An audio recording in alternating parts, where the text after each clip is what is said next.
Today, we're going to take the most popular desserts and swap them out for more satiating and lower calorie alternatives to show the difference in portion sizes you can have for the same calories. Because I myself struggled with sweets when I was trying to lose weight. And sweets were derailing my weight loss, but I also didn't want to deprive myself. Have you ever told yourself, I'll just have one scoop of ice cream, but then find yourself unsatisfied and even craving more than before you started? When in reality, you can have a lot more if you use these 4 simple recipes I'm about to show you that will also help you feel physically satiated for longer.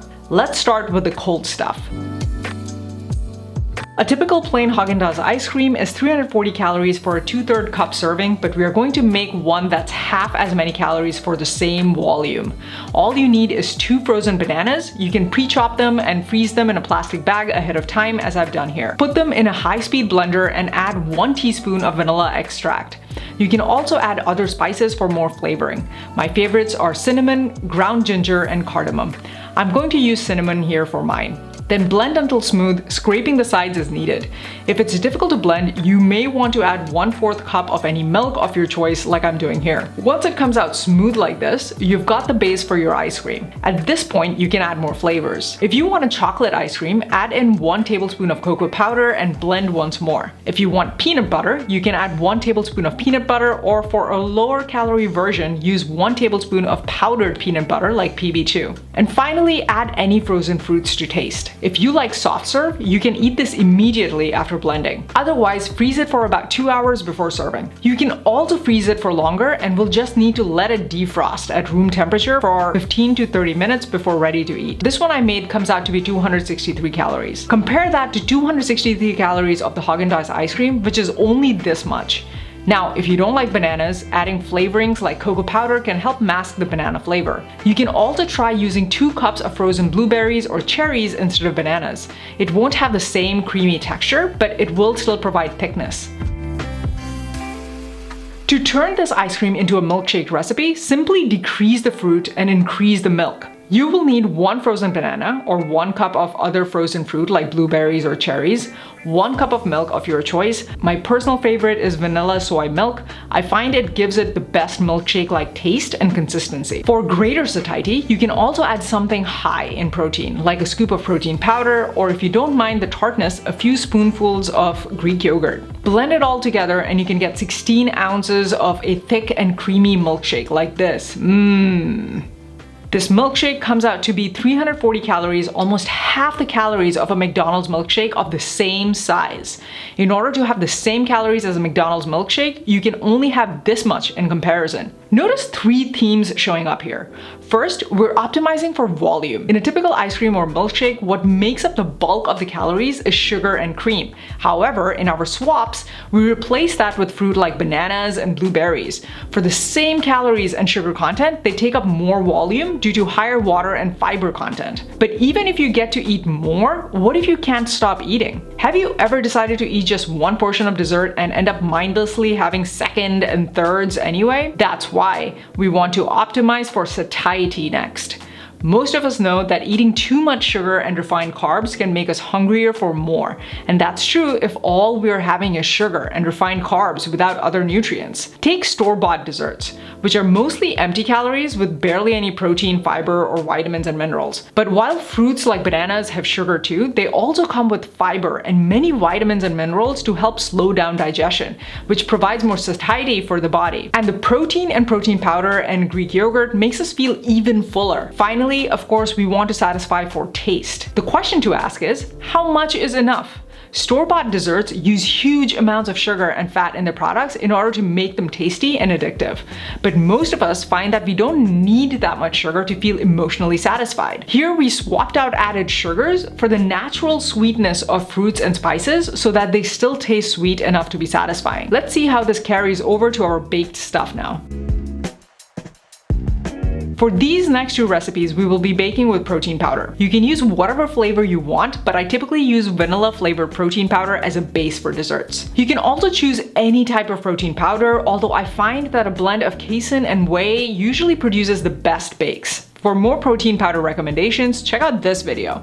For this simple cookie recipe from iFood Real, you will need 1 banana, 1 scoop of protein powder, half cup rolled oats, 1 tablespoon of peanut butter or any other nut butter of your choice. Preheat the oven to 350 degrees. Mash your banana into a paste and then add the rest of the ingredients. At this point, you can also add optional add-ins like chocolate chips, nuts, dried fruits, and more spices like cinnamon, cardamom, vanilla, or ground ginger. Now spoon the cookie dough onto a baking pan and be sure to flatten them ahead of time since these won't spread in the oven. Bake for about 12 minutes. You can refrigerate these for up to a week. This whole recipe is 470 calories and makes 6 cookies total. That's only 78 calories per cookie. Compare this with a typical store-bought peanut butter cookie, which can be 130 to 150 calories a piece. That means for every 2 store-bought cookies, you can have 3 to 4 of these in comparison.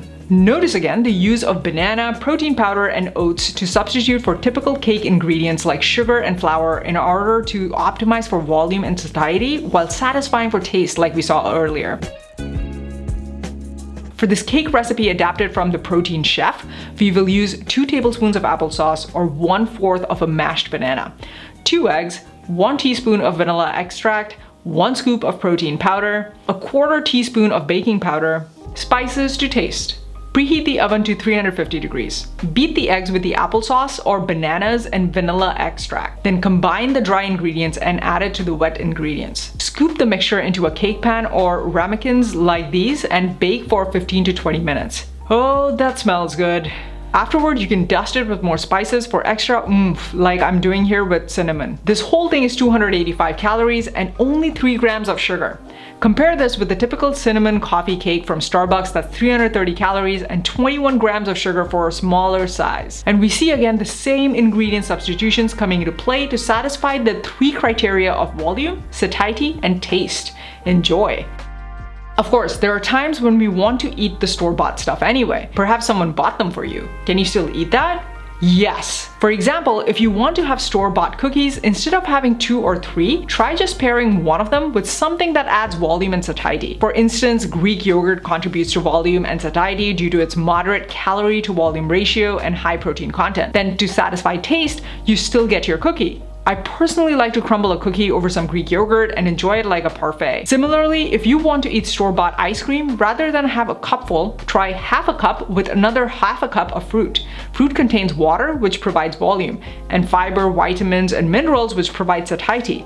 And you still get to have your ice cream, which satisfies taste. I love microwaving frozen fruits like mangoes, blueberries, and sweet cherries, then mashing them into a paste to use as a hot syrupy topping. Rather than trying to memorize 20 different recipes, we encourage you to learn how to adapt your favorite foods to be healthier using principles like these. And this is exactly the kind of thing we coach you on inside our Badass Body Boss program. Now, while having a repertoire for dessert substitution and adaptation is a great starting point to help you eat fewer calories for the same level of emotional satisfaction, it won't necessarily help reduce your initial craving for sugar in the first place. What we have found is that when our students start figuring out healthier swaps, they're able to eat fewer calories when they succumb to their cravings, but their actual cravings don't go away.